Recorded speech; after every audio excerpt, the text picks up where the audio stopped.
tardes, un gusto saludarles a esta hora en Argumentos. Siempre es un placer acompañarles, Oriemi González, acompañada de todo el equipo técnico y de producción. Siempre agradecida con Dios por el espacio y porque ustedes estén también en sintonía de nuestro programa. Les recordamos las redes sociales, @argumentosgb y mi cuenta @Soriemi. Presentamos a nuestro primer invitado para esta jornada. Se encuentra con nosotros el profesor Eduardo Valero Castro. Gracias por acompañarnos, quien es también de politólogo y fue director de la Escuela de Estudios Políticos y Administrativos de la Universidad Central de Venezuela. Gracias por estar esta tarde con nosotros. Muchas gracias, Oriemi. Bien, una tarde para hablar un poco de la dinámica política, no solamente en nuestro país, sino también en el ámbito geopolítico, hablar de Estados Unidos, de China, pero iniciar también hablando con lo que ha sido noticia para esta tarde y es el fallecimiento del expresidente uruguayo José Mujica a los 89 años de edad y que, bueno, fue conocido por el mundo como Pepe Mujica, principalmente mencionado en la historia como el presidente más pobre del mundo. De acuerdo a lo que informó el actual presidente de Uruguay, informó que debido a un cáncer de esófago que se le diagnosticó en abril de 2024, se había expandido a su hígado y esto fue la causa de su muerte. Es importante destacar que, bueno, Pepe Mujica fue presidente desde el 2010 al 2015 en Uruguay. Informamos de esta noticia y que también se ha replicado en parte de los noticieros y que, bueno, con esto arrancamos nuestro programa también como para hablar de ese panorama internacional y que precisamente esta frase de cómo fue conocido Pepe Mujica, el presidente más pobre del mundo y que quizás, bueno, relata desde sus inicios en la historia. Inició con una familia también de escasos recursos, un padre que trabajaba, incluso, bueno, esa forma de impactar, ¿no?, en la sociedad y cómo hoy en día quizás necesitamos de esos políticos que hagan un cambio a bien y que también dejen quizás esa huella en la historia de forma positiva, ¿no? El sistema político uruguayo, cuya democracia retorna y se inicia, digamos, en tiempos modernos, en la década de los 80, tuvo esa característica propia de cuando las democracias están muy nuevas, después de un largo proceso de autoritarismo y de fuerte represión, como fue el caso uruguayo, tienden a ir todos hacia el consenso y a establecer mejores condiciones para que el diálogo político se traslade generando paz social y paz política. Y uno de esos hombres, aun cuando es de izquierda, y la gente muchas veces lo señaló, pero no es toda la izquierda tiene sus matices. Hay líderes políticos que son más reaccionarios, otros que son más consensacionales, y Mujica es uno de esos presidentes, bueno, ya fallecido en el día de hoy, que siempre tuvieron como norte el abrir los brazos dentro de la democracia y aceptar posturas contrarias. Una de las cosas que yo siempre llamo la atención y rescato del sistema político uruguayo es que Mujica gobernó, tuvo presencia, tuvo una vocería importante en América Latina y luego estuvo Luis Lacalle Pou, que es totalmente la acera contraria, bien, de la política uruguaya.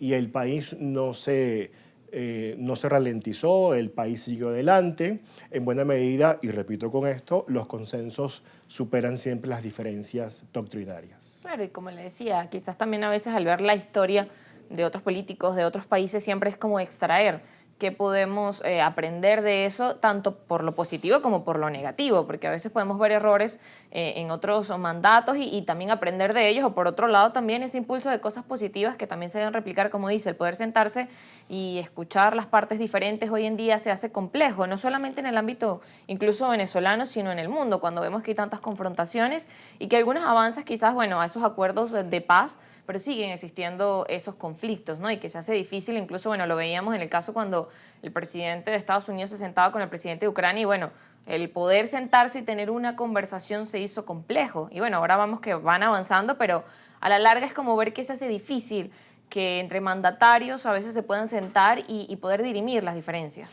Sí, lo que posibilita los acercamientos, insisto, lo que posibilita los acercamientos y las diferencias y las distancias es justamente las tensiones que ocurran a lo interno o a lo externo de un determinado país, ¿cierto?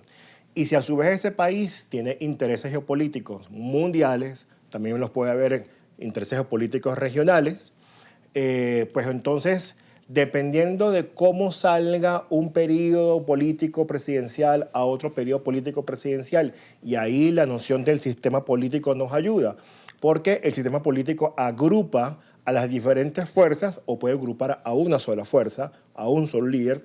Dependiendo de cómo se mueva eso, pues obviamente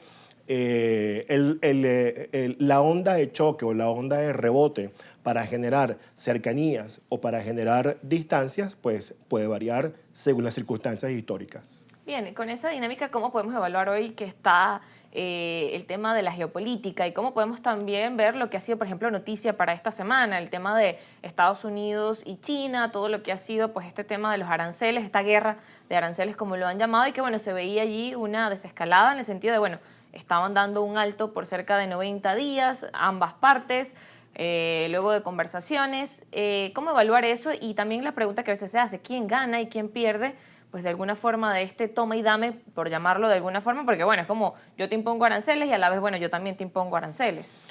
Ok, es una pregunta muy interesante que a su vez hemos estado respondiendo en el doctorado de Ciencias Políticas de la facultad y creo que hay como una especie como de preacuerdo a entender de lo que está sucediendo es lo siguiente. Número uno, hay un antes y un después en la historia de la humanidad reciente, que es la pandemia. Y número dos, hay una crisis mundial generada por el tema ucraniano-ruso. Ambas cerraron el periodo de tiempo que se inició con la caída de los regímenes comunistas en Europa, la salida del comunismo de Europa, la salida de la Unión Soviética y la llegada de un tiempo en donde Europa y los Estados Unidos estuvieron prácticamente que solos en la escena internacional. Con la acción reivindicativa de la razón de Estado rusa por medio de Vladimir Putin, con el reclamo a Ucrania, están cambiando las cosas. En consecuencia, hoy en día se habla de una globalización que no es como la que conocimos, sino que es una globalización en donde el elemento geopolítico está de primero por encima de lo económico. Bien, nos vamos a la pausa, al regreso seguimos conversando de este tema, al regreso con más de argumentos.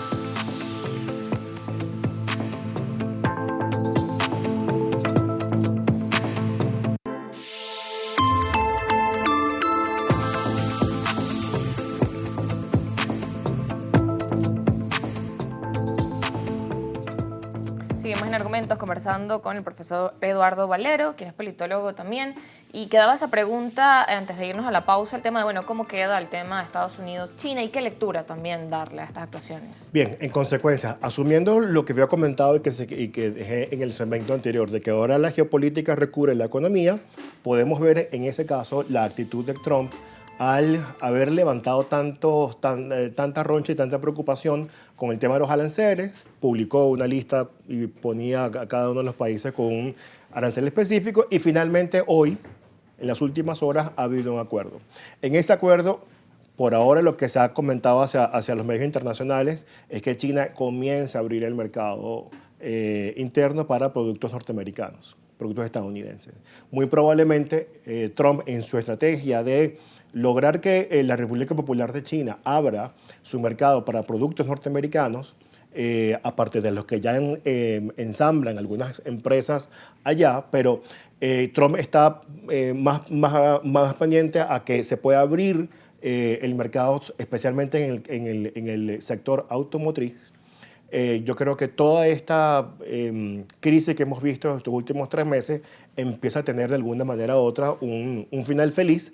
Después de haber hecho, esos ejercicios de negociación siempre se hacen, se explica en la teoría de los juegos y donde cada una de las partes pues inicia una relación conflictiva para finalmente tener una relación de mayor cooperación. Es decir, que en ese sentido ambas partes están ganando en este proceso, bueno, después de conversaciones. Sí, seguro, claro, por supuesto, eso generó cualquier cantidad de alarmas, noticias internacionales, sí. Pero efectivamente hay una preocupación de Trump por ampliar más la extensión y los dominios de la economía americana a nivel mundial. Sí, claro, algunos veían también esta medida como un alivio y por otro lado también hay otras medidas que, bueno, que están en desarrollo. Por ejemplo, mencionaba el presidente estadounidense que también quieren trabajar en el tema de, bueno, bajar los precios hacia los medicamentos, precisamente quizás hacia los antibióticos, también otras medidas que, bueno, entran allí en cómo están sus relaciones también quizás con otros países. Sí, hay dos cosas que le preguntan, que le preocupan muchísimo a Trump. Uno, el endeudamiento interno que tiene el país, que es muy alto,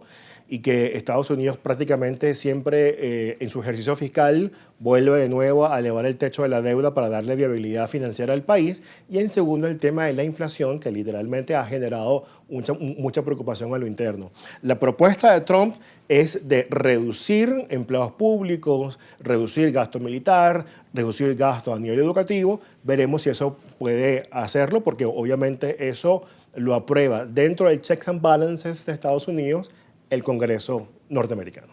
Así es. Por otro lado, también cómo evaluamos en ese escenario y en esa dinámica donde dice, bueno, lo económico juega un papel fundamental, el tema de Venezuela y también el mercado energético. Veíamos también que reciente desde Estados Unidos, bueno, se emitía un comunicado donde, bueno, se daban alerta a las personas que pudieran viajar a Venezuela, si era un riesgo. También respondía el gobierno venezolano, bueno, rechazando esta medida. También cómo mirar todo eso en el escenario.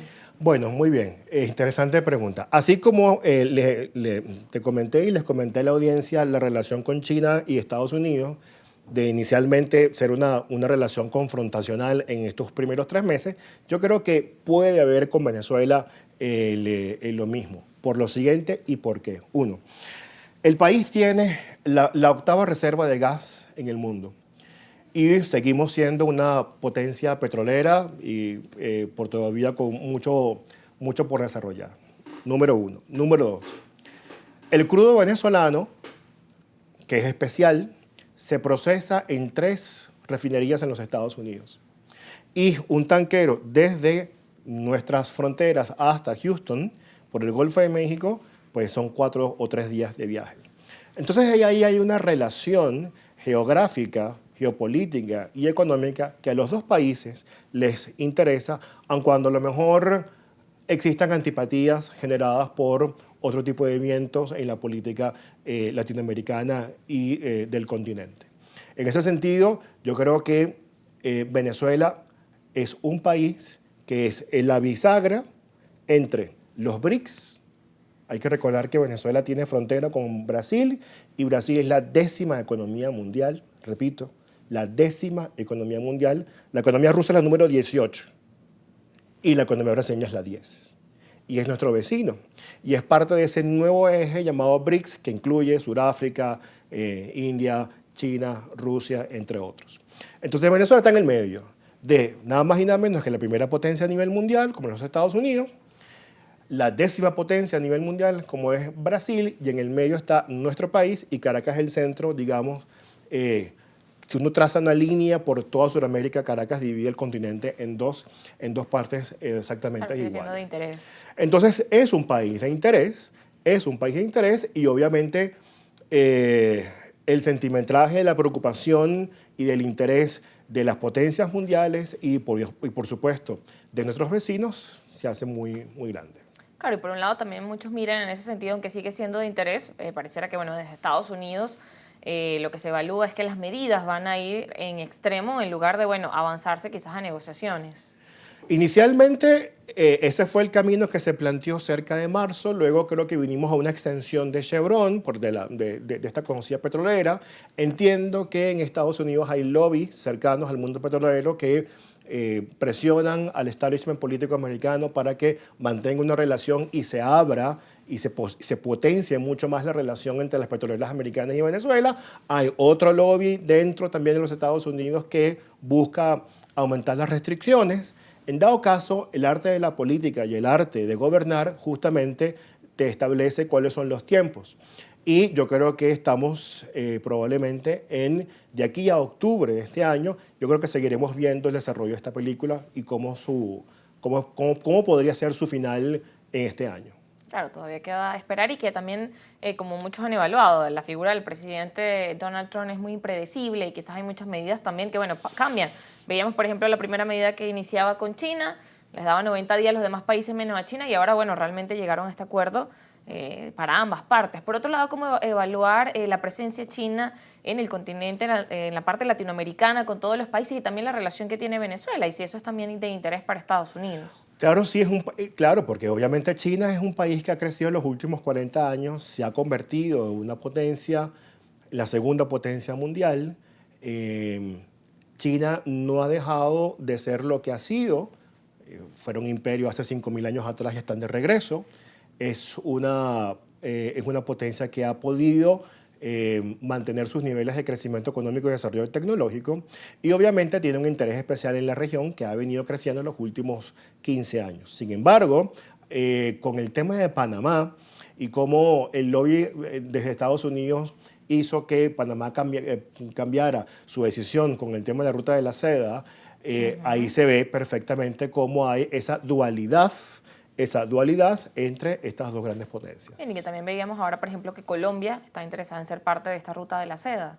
Sí, y además Colombia tiene todavía 6 bases norteamericanas adentro. Entonces, obviamente, estará dentro de la política colombiana saber manejar ambas aguas. Claro, y para algunos también evalúan cómo pues esa incidencia en el sentido de, bueno, Venezuela con el tema de las sanciones ha hecho de China un aliado y muchos decían, bueno, es un mercado que no es el usual dentro del venezolano y que de alguna forma, bueno, llevar petróleo hacia sus aguas toma mucho más tiempo, todo lo que quieras llevar es mucho más tiempo en cuanto a transporte que, por ejemplo, Estados Unidos. Sí, tengo entendido que un carguero o un tanquero lleno de combustible puede tardarse cerca de un mes y medio, porque hay que dar una vuelta grande para poder estar. Sin embargo, siento que dentro de las preferencias de la política exterior venezolana en este arranque de año, ya estamos ya en mayo, pues todo pareciera que hay una consolidación hacia Rusia, buena medida por la visita del presidente Maduro, y se mantiene obviamente abiertas las relaciones con China. Bien, justamente esa visita vamos a conversar luego de la pausa y ya seguimos con más de argumentos.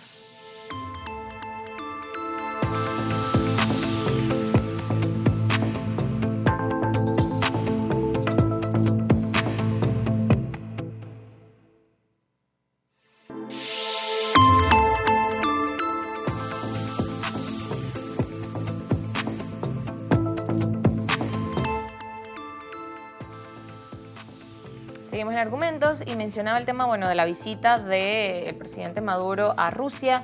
¿Qué lectura también le da a este viaje que hizo? Hablaba de que, bueno, lograron hacer diferentes acuerdos y en materia de que, bueno, pueda ser de beneficio para el país. A ver, la visita del presidente Maduro ocurre a Moscú dentro del contexto de la celebración del fin de la Segunda Guerra Mundial, el 9 de mayo. Casualmente, el 9 de mayo antes lo celebraban Estados Unidos, Francia, Alemania, Inglaterra y Rusia juntos. Ahora no, cada quien por su lado, en buena medida por las diferencias que ya hemos comentado. Sin embargo, la visita del presidente Maduro entiendo que es un capítulo más de una serie de conversaciones y visitas que ya venían desde hace ya mucho tiempo, desde la época del expresidente Chávez, y que ha tenido en esta vez un clímax importante con el tema de esta alianza estratégica en varias áreas que, bueno, los canales oficiales del Estado ya lo han venido comunicando de manera reiterada por las redes sociales y por los medios de comunicación. ¿Vale? Entonces, ahí hay una consolidación de eso y, bueno, entiendo de que esto es algo bastante político y que puede incluir ciertas cosas a nivel militar. Sin embargo, la relación venezolana a nivel de política exterior, digamos, en el continente, pues obviamente, de alguna manera, guste o no guste, tienes que analizar con lo que hagas con Estados Unidos en buena medida porque en alguna medida es el gran comprador de petróleo en ese sentido. Claro, para algunos analistas también decían, bueno, pudiese ser una muestra de eso, como de que se quiere fortalecer esas relaciones que ya vienen de años con Rusia, pero por otro lado se mencionaba, bueno, quizás para Rusia en este momento no sea un interés realmente como, bueno, voy a ayudar a Venezuela cuando tienen el tema de la guerra con Ucrania. Entonces decía, bueno, hay otros elementos que quizás para Rusia pesan más que ayudar a Venezuela. Bueno, sí, lo creo, porque además en marzo del 2019 el canciller Sergei Lavrov manifestó en una entrevista de 45 minutos en un medio importante ruso que ellos nunca irían a una confrontación en los Estados Unidos con Venezuela, como ocurrió por Cuba en la crisis de los misiles del año 62. Eso te habla que si se mantiene esa política y obviamente hay una comunicación fluida entre el presidente Putin y el presidente Trump, insisto, hay una comunicación fluida entre ambos presidentes, no dudo que ambos presidentes también puedan hablar del tema venezolano dentro de esas conversaciones naturales que siempre hablan los presidentes y con, obviamente, todos los análisis que tengan en sus respectivos escritorios. Bien, por otro lado, también otro de los análisis que veía que hacían era, bueno, quizás podría decir, bueno, fortalece las relaciones, pero decían, la figura realmente de este viaje de Maduro no fue de fortaleza. O sea, veían cómo evaluó usted de pronto ese análisis que hacían, mencionaban, no fue una muestra de fortaleza. Bueno, obviamente cada quien muestra sus logros en base a sus capacidades y sus fortalezas. El presidente Maduro, dentro de su comportamiento a nivel internacional, lo muestra como una gran fortaleza. Sigo creyendo que la preocupación, digamos, la gran preocupación del presidente Putin está el tema con Europa. El jueves comienzan negociaciones sobre el tema ucraniano. Y bueno, hay una frase de Mikhail Gorbachev que siempre la rescato: cuando Moscú, Berlín, Roma y París y Londres están en paz, en Europa hay paz. Cuando una de esas 5 capitales hay algún problema, entonces la paz de Europa y la estabilidad está tambaleando. Y creo que eso es lo que ha ocurrido desde el año 22 para acá. En buena medida, lo que vaya a ocurrir con Zelensky, si cede a parte del territorio del Donbass y Lugansk en base a una negociación con Rusia, pues estaría por verse y por supuesto siempre con los cálculos y los costos y los beneficios que estén dentro de la ecuación. Bien, ahora también para avanzar en otros temas que están pendientes, mirando hacia la dinámica política en Venezuela, ¿cómo evaluar el panorama, cómo evaluar las actuaciones que hoy vemos, por ejemplo, en el desarrollo de la campaña electoral, tanto del gobierno como también de los diferentes partidos de la oposición?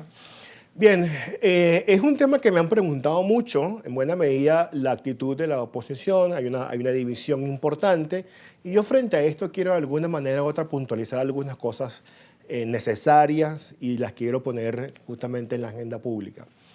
El hecho de no participar o el hecho de participar tienen en sí misma una motivación ética. Unos consideran que cerrando las puertas y las ventanas preservan mejor sus espacios y otros consideran que abriendo las puertas y las ventanas y saliendo a la calle y participando preservan algún tipo de espacio. Las dos en sí mismas no se contradicen porque las dos quieren preservar el espacio político, ¿cierto? La diferencia está en que una tiene que mantener el reto de no quedar en el olvido y la otra tiene que mantener el reto de no desmenuzarse con el tiempo, ¿sí? Ahí está el reto de las dos posiciones, ¿cierto? En consecuencia, los que vayan a participar pues tienen que tener de alguna manera u otra ese arrojo que, bueno, han salido a la calle en la campaña y, por supuesto, las expectativas del poder lograr en la nueva conformación de la Asamblea Nacional una mejor rendición de cuentas de las cuentas nacionales del país. Bien, ya para cerrar también una pregunta final. Quizás también ese llamado en el panorama político donde vemos que bueno, la confrontación siempre va como en aumento, desde lado y lado, incluso entre los diferentes sectores, y que no solo va hacia la dinámica política, sino también desde el ámbito ciudadano, ese mensaje que puede darle a las personas y cómo realmente trabajar, que no avance la confrontación, sino realmente el diálogo. Inicié esta entrevista hablando del sistema político venezolano. En algún momento el sistema político venezolano, la estridencia no fue parte de sus variables en algún momento. Hoy en día, obviamente, el lenguaje fuerte, la acusación y la toxicidad es parte de este sistema. Yo creo que para poder lograr eso, yo creo que todas las partes, lo lógico, lo que se espera, el deber ser, es que todas las partes puedan encaminarse hacia un mismo fin. Sin embargo, creo que todavía a eso le falta mucho por poder concretarse. Gracias por acompañarnos, profesor. Gracias. Por estar en Argumentos. Al regreso, para seguir hablando del panorama político en el país, tenemos a otro invitado. Nos va a acompañar Maribel Castillo, quien es diputada de la Asamblea Nacional. No se muevan.